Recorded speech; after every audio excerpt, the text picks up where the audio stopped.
बिस्मिल्लाहिर्रहमानिर्रहीम। आज फिर अजीब सी आवाज़ कानों में पड़ने से मेरी आंख खुल गई। यह आधी रात का वक्त था। ऐसा कोई पहली बार नहीं हुआ था, बल्कि बहुत अरसे से हो रहा था। लेकिन हैरानी की बात यह थी कि जहां से आवाज़ें आ रही होती थी, मेरे वहां पहुंचने पर आना बंद हो जाती थी। मजीद ताज्जुब खेज बात यह थी कि किसी एक जगह से नहीं आती, बल्कि मुख्तलिफ जगहों से।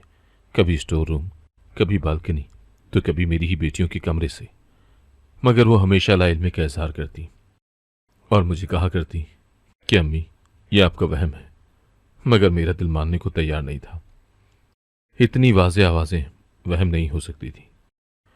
एक दिन मैंने एक पड़ोसन से जिक्र किया तो उसका कहना था कि शायद मेरे घर में जिन्नात रहते हैं, इसी वजह से मुख्तलिफ आवाज़ें सुनाई देती हैं। मैं उसकी बात सुनकर खौफजदा हो गई। मुझे भी ऐसा लगा कि जैसे वो बिल्कुल ठीक कह रही हो। मेरे शौहर मुल्क से बाहर रहते थे। उनसे मैंने इस बात का जिक्र नहीं किया, वरना परेशान हो जाते। घर में कुल 5 लोग ही रहते थे, 3 बेटियां, मैं और मेरी भाभी, जिसको उसके शौहर की मौत के बाद हम अपने घर ले आए थे, क्योंकि वो रिश्ते में मेरी शौहर की सगी बहन भी लगती थी और हमारा बट्टा सट्टा हुआ था। भाभी की मौजूदगी से मुझे अच्छी खासी तसल्ली रहती, क्योंकि वो मेरी बेटियों की मुकम्मल जिम्मेदारी संभाले हुए थी। उन पर कड़ी नजर रखने के लिए उन्हीं के कमरे में सोना, उनके रिश्तों के लिए कोशिशें करना, ये सब वो कर रही थी और इसके लिए मैं उनके एहसानमंद थी। वो पोलियो के इदारे में नौकरी भी करती थी, जिसकी वजह से उनका घर घर आना जाना था। मेरी बड़ी बेटी के लिए पहली बार जब एक रिश्ता आया तो मैं खुशी से फूले नहीं समाई। खासे अच्छे और अमीर लोग थे। रिश्ता तय होने के तीसरे दिन अचानक उन्होंने रिश्ता खत्म कर दिया। मेरे वजह पूछने पर सिर्फ इतना कहा कि आपकी बेटी हमारे बेटे के काबिल नहीं। मुझे बहुत सदमा हुआ। खैर, भाभी ने तसल्ली दी और एक और रिश्ता ढूंढ कर ले आई। ये भी अच्छा सा रिश्ता था। सारा इंतजाम इंसराम आओ भगत भाभी ने ही की थी, मगर मेरी बेटी को देखते ही वो इनकार करके चले गए। हालांकि इनकार की कोई वजह नहीं थी। मेरी बेटी खूबसूरत थी, पढ़ी लिखी थी, मगर न जाने क्यों उन्होंने ऐसा किया। उस रात मैं अपने शौहर से फोन पर बात करते हुए रो रही थी। वो मुझे तसल्ली दे रहे थे। आधी रात का वक्त था जब मैंने वही आवाजें सुनी। जल्दी से फोन रखकर मैं दबे पांव कमरे से बाहर निकली। आवाजों के सिमत कान लगाए तो महसूस हुआ जैसे आवाजें मेरी बेटियों के कमरे से ही आ रही हों। मैंने दरवाजे से कान लगाकर सुना तो रोंगटे खड़े हो गए। ऐसा लगा जैसे अंदर कोई बिल्ली गुर्रा रही हो, और साथ में और भी मिक्स हल्की हल्की आवाजें आ रही थी, मगर इतनी वाज़ेह नहीं थी। मैं कुछ देर खौफजदा खड़ी रही, फिर हिम्मत करके दस्तक दी तो सारी आवाजें गायब हो गई। यूं लगा जैसे अंदर सुकूत छा गया। चंद मिनट बाद भाभी की आवाज सुनाई दी, जो पूछ रही थी, कौन है? मैंने ऊंची आवाज में दरवाजा खोलने को कहा, जो उन्होंने कुछ देर बाद खोला। अंदर जाकर देखा तो बेटियां ख्वाबे खरगोश के मजे ले रही थी, जबकि भाभी की आंखों से भी लग रहा था जैसे गहरी नींद से जागी हो। मैंने आवाजों की बाबत दरियाफ्त किया तो वो बेजार होकर कहने लगी, आपका वहम होगा, हम तो सो रहे थे, आवाजें कहां से आएंगी?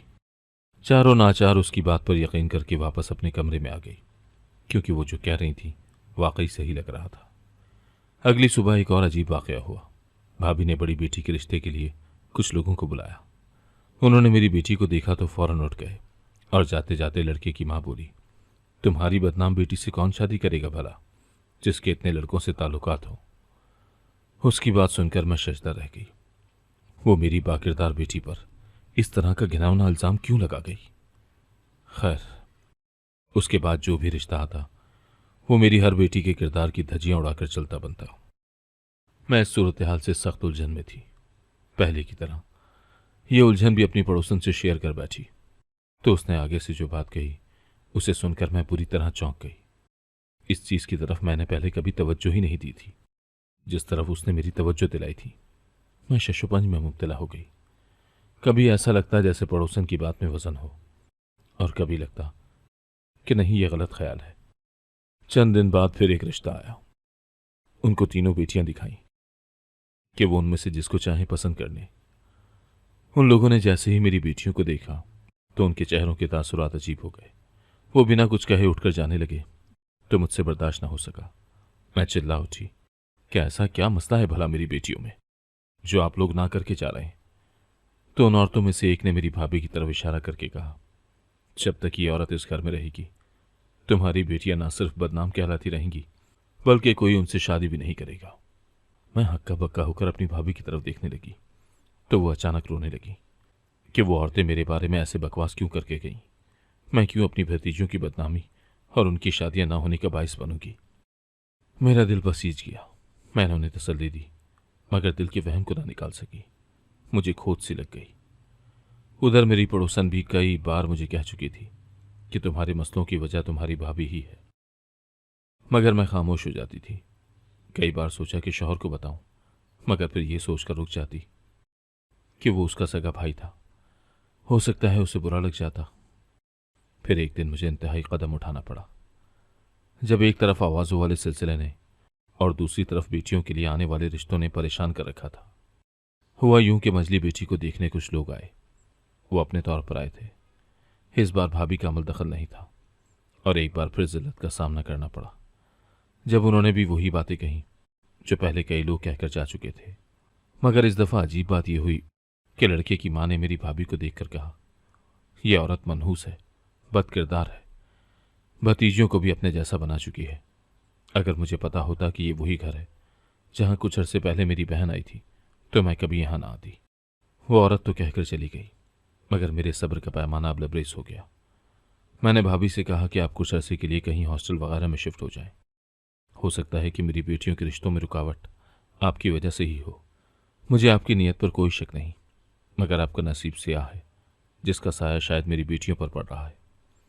मैंने मजबूर होकर ये सब कहा, मगर भाभी मेरी मजबूरी समझने के बजाय मुझसे लड़ने लगी और फिर बढ़ते बढ़ते हमारे दरमियान इतनी लड़ाई हुई कि मैंने उनको हाथ से पकड़कर जबरदस्ती बाहर निकाल दिया। मेरी बेटियों ने मुझे रोकने की बहुत कोशिश की, मगर मैंने उनकी भी एक ना सुनी। उस रात भाभी को घर से निकालने के बाद मैं कमरे में लेटी आगे का मंसूबा सोच रही थी कि शौहर को क्या कहूंगी कि उसकी बहन कहाँ गई। दफतन मुझे ख्याल आया कि आज बेटियां कमरे में अकेली हैं तो शायद वो डरेंगी। यही सोचकर मैं उनके कमरे में चली गई। दरवाजे को खोलना चाहा तो वो लॉक था। मैं दस्तक देते देते रुक गई जब मेरी नज़र अचानक आधी खुली खिड़की पर पड़ी। मैंने आहिस्तगी से उसे धकेला और अंदर का मंजर देखकर मेरी सांसें रुक गईं। मैंने एक ऐसे घराने में आंख खोली जहां लड़कियों पर बहुत पाबंदियां लगाई जाती थी। उन्हें अपनी मर्जी से खुलकर जीने की आज़ादी नहीं थी। हम दो बहन भाई ही थे। भाई मुझसे बड़ा था। अम्मा अब्बा की तमाम तवज्जो और प्यार भाई के लिए ही होता था। मुझे लड़की होने की वजह से इग्नोर किया जाता था। ये बात दिल को बहुत चुभती थी। मुझे पढ़ने का बहुत शौक था, मगर अब्बा की इजाज़त नहीं थी, जबकि भाई जिसे वो पढ़ाना चाहते थे उसे पढ़ने में दिलचस्पी ही नहीं थी। बहरहाल किसी न किसी तरह मैट्रिक तक पढ़ने की इजाज़त मिल गई, मगर प्राइवेट। ताहम ये भी गनीमत था। पेपरों की तैयारी के लिए अम्मा की मिन्नत समाजत और सिफारिश से अब्बा ने एकेडमी में ट्यूशन पढ़ने की इजाज़त दे दी मुझे। वहाँ पर जिस सर से मैं इंग्लिश पढ़ती थी वो मुझे बहुत अच्छे लगते थे। उनका पढ़ाने का और बात करने का अंदाज और पर्सनालिटी बहुत ज़बरदस्त थी। मैं तो पहली ही नज़र में उनसे मुतासिर हो गई थी। उनका नाम अमार था। मेरे हवासों पर वो बुरी तरह से छाने लगे थे। बहाने बहाने से मैं क्लास के अलावा भी उनसे बातचीत करती थी, तो आहिस्ता आहिस्ता हम में भी तकल्लुफ़ी होती गई। मैं उनसे अपने घर की सारी बातें शेयर करने लगी। वो एक दोस्त की तरह बड़ी हमदर्दी से घर वालों से मुतालिक मेरी शिकायतें सुनते और तसल्लियाँ देते। आहिस्ता आहिस्ता हमारी दोस्ती मोहब्बत में बदल गई, जो कि वक्त के साथ साथ मज़ीद गहरी होती गई। जब पेपर्स हो गए तो अकेडमी आना जाना भी रुक गया, मगर अम्मार से मेरा फ़ोन पर मुसलसल कांटेक्ट था। उन्होंने छोटा सा कीपैड मोबाइल मुझे दिया हुआ था राब्ते के लिए। मैं घर वालों से छुपकर उसे यूज़ करती थी।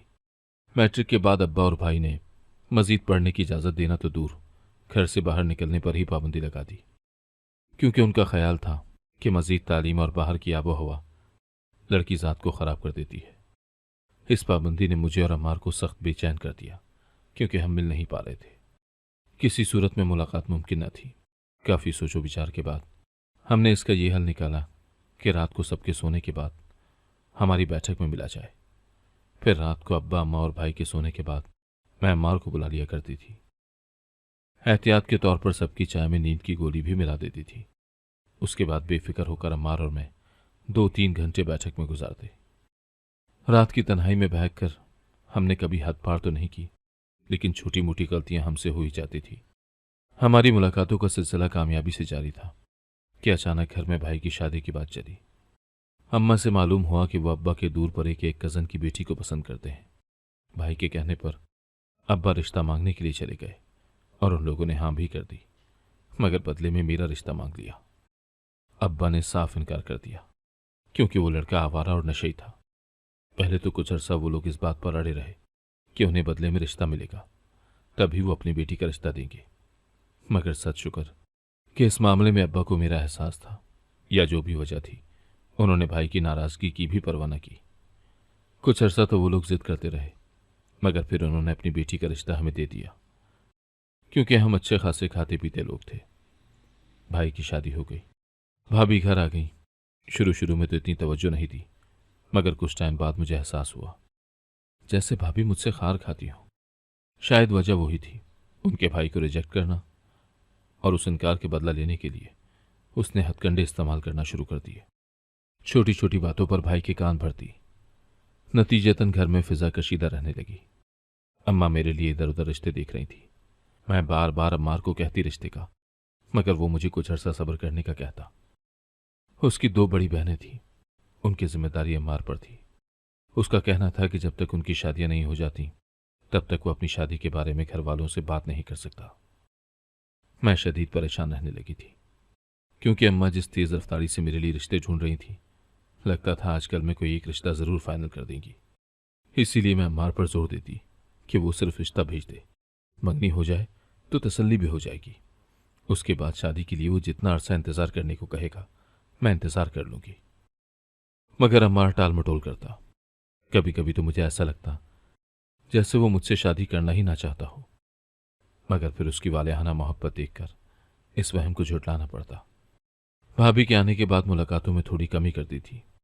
हम अब हफ्ते में सिर्फ एक बार मिला करते थे। एक रात जब अम्मार ने आना था मिलने के लिए, खाने के बाद रोज की तरह मैं सबके लिए चाय बना रही थी।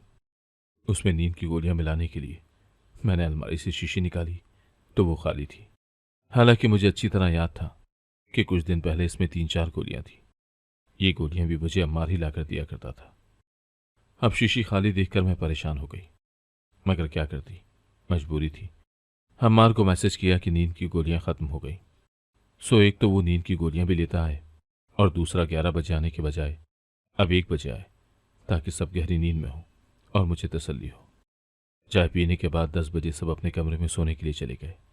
मैं भी अपने कमरे में आ गई और बेड पर लेटकर 1 बजे का इंतजार करने लगी। फिक्स 1 बजे अम्मार का मैसेज आया, बैठक का दरवाज़ा खोलो, मैं बाहर खड़ा हूं। मैं चुपके से उठी और दरवाज़ा खोलकर उसे अंदर बैठक में ले आई। हम एक दूसरे से गले मिले।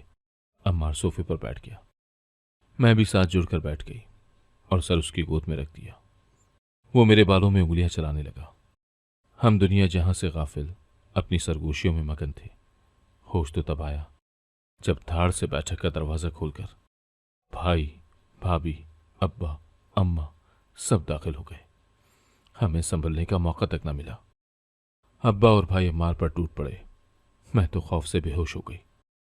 जब होश आया तो पता चला कि सब कुछ बर्बाद हो चुका था। अब्बा और भाई ने अम्मार को इतना मारा कि वो हॉस्पिटल पहुंच गया। सारे मोहल्ले में बदनामी हो चुकी थी और ये सारी की सारी आग भाभी की लगाई हुई थी।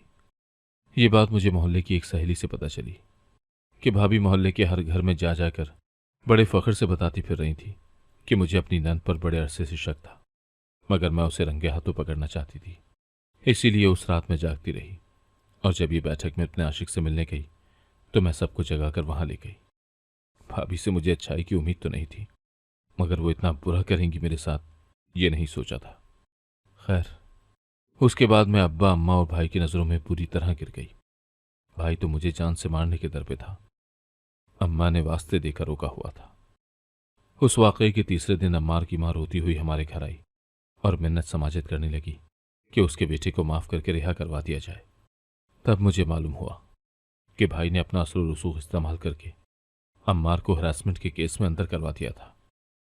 वो बेचारा जख्मी हालत में जेल में था। बहरहाल उसकी मां की फरियाद न सुनी गई। अब्बा और भाई ने बेइज्जत करके उसे घर से निकाल दिया। अब्बा ने अम्मा से कहा कि वो जल्द अज जल्द मेरे लिए रिश्ता ढूंढे, क्योंकि अब मजीद वो मेरी शक्ल बर्दाश्त नहीं कर सकते। भाभी इस मौके पर भी पीछे न रही। उन्होंने फौरन फिर से अपने शराबी भाई का रिश्ता पेश कर दिया।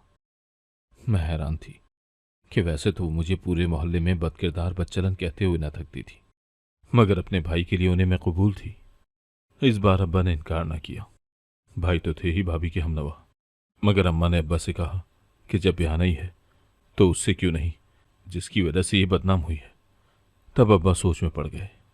फिर उन्होंने जाकर अम्मार की माँ से कहा कि अगर वो चाहती हैं कि उनके बेटे को जेल से रिहा करवाया जाए तो वो मुझे अपनी बहू बनाए।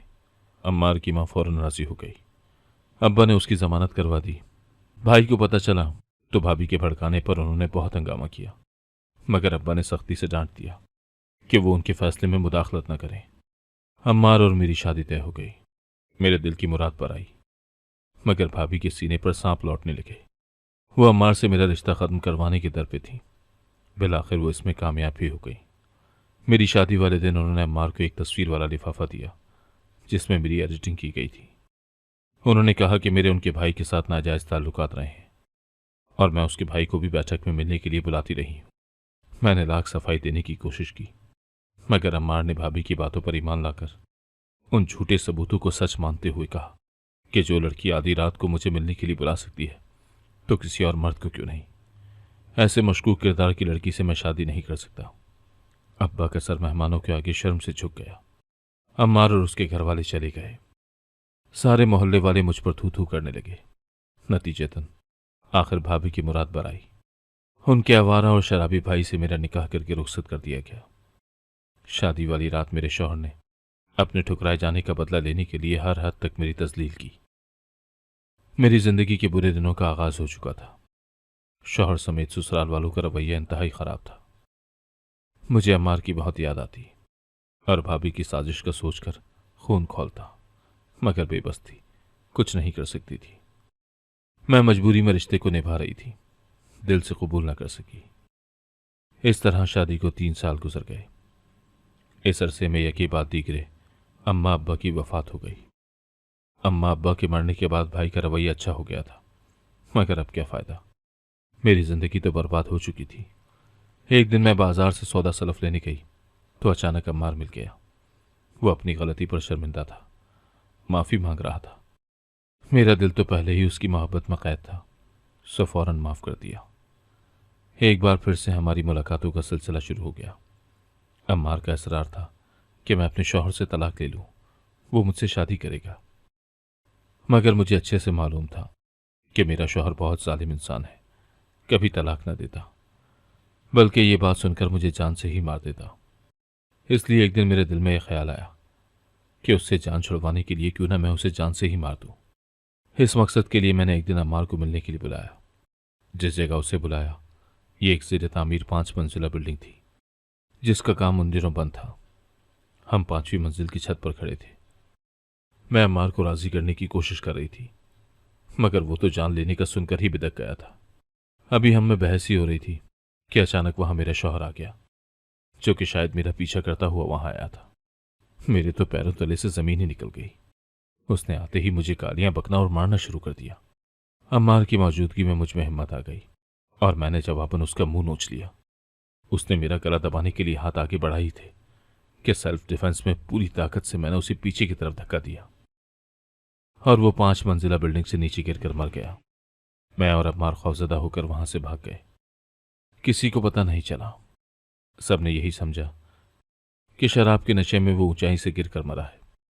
इद्दत पूरी होने के बाद भाई मुझे घर ले आए।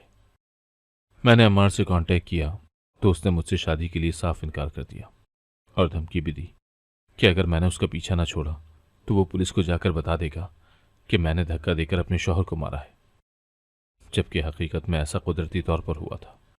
मेरा कोई इरादा नहीं था। खैर, क्या कर सकती थी सिवाय उस धोखेबाज को बद्दुआएं देने के। खुद को मसरूफ रखने के लिए भाई की मिन्नत समाजत करके हेल्थ वर्कर की नौकरी कर ली। हालांकि भाभी ने बहुत मुखालफत की, मगर फिर भी भाई मान गए। वक्त गुजरता गया। भाई के घर रहते हुए 13 साल गुजर गए। बालों में चांदी उतर आई।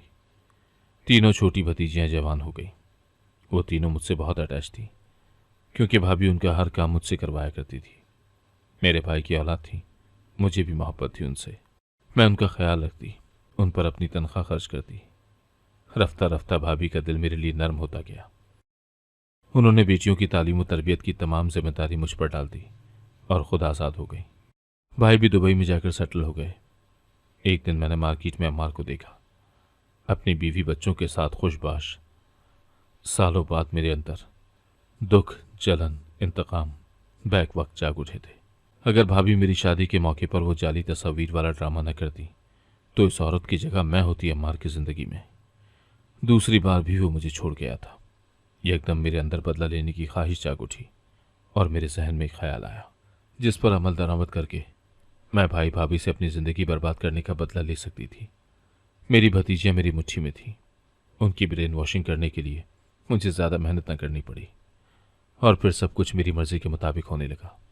भाभी और भाई को बेटियों की शादी की फिक्र सताने लगी थी, मगर ये उनकी भूल थी कि मेरी मौजूदगी में वो अपनी बेटियों की शादी भी कर पाते। बेटियों के किरदार के मुतालिक ऐसी बातें सुनना पड़ती कि वो तड़प जाती और मेरे दिल को सुकून पहुंचता। सब कुछ मेरी मर्जी के मुताबिक हो रहा था। भाभी को एक तरफ बेटियों के रिश्ते ना होने का गम खाया जा रहा था और दूसरी तरफ वो पुरस्कार आवाज़ें जो मेरे ही प्लान का हिस्सा थी उन्हें खौफजदा रखती। वो तो नहीं समझ पा रही थी कि सब कुछ मेरी वजह से हो रहा है, मगर हमारी एक तेज पड़ोसन की नज़रों ने न जाने कैसे ये भांप लिया। उन्होंने मेरे खिलाफ भाभी के कान भरने शुरू कर दिए और बिलाखिर एक दिन उन्होंने मुझे घर से निकाल दिया। मैं हॉस्टल चली आई। मुझे नहीं पता कि बाद में क्या हुआ क्या नहीं। मेरा मकसद पूरा हो गया था। पूरे मोहल्ले में उनकी बेटियों का किरदार मशकूक हो चुका था। एक माह बाद मुझे ढूंढते ढूंढते भाभी हॉस्टल आ पहुंची और रो रो कर कहने लगी कि काश मैंने तुम्हारे साथ बुरा ना करती तो तुम बदला ना लेती और मेरी बेटियों के साथ बुरा ना होता। 2 बेटियां घर से भाग गई हैं और तीसरी भी उन्हीं के नक्शे कदम पर चलते हुए कभी भी भाग सकती है। भाभी की बात सुनकर मुझे एकदम पछतावे ने आन घेरा।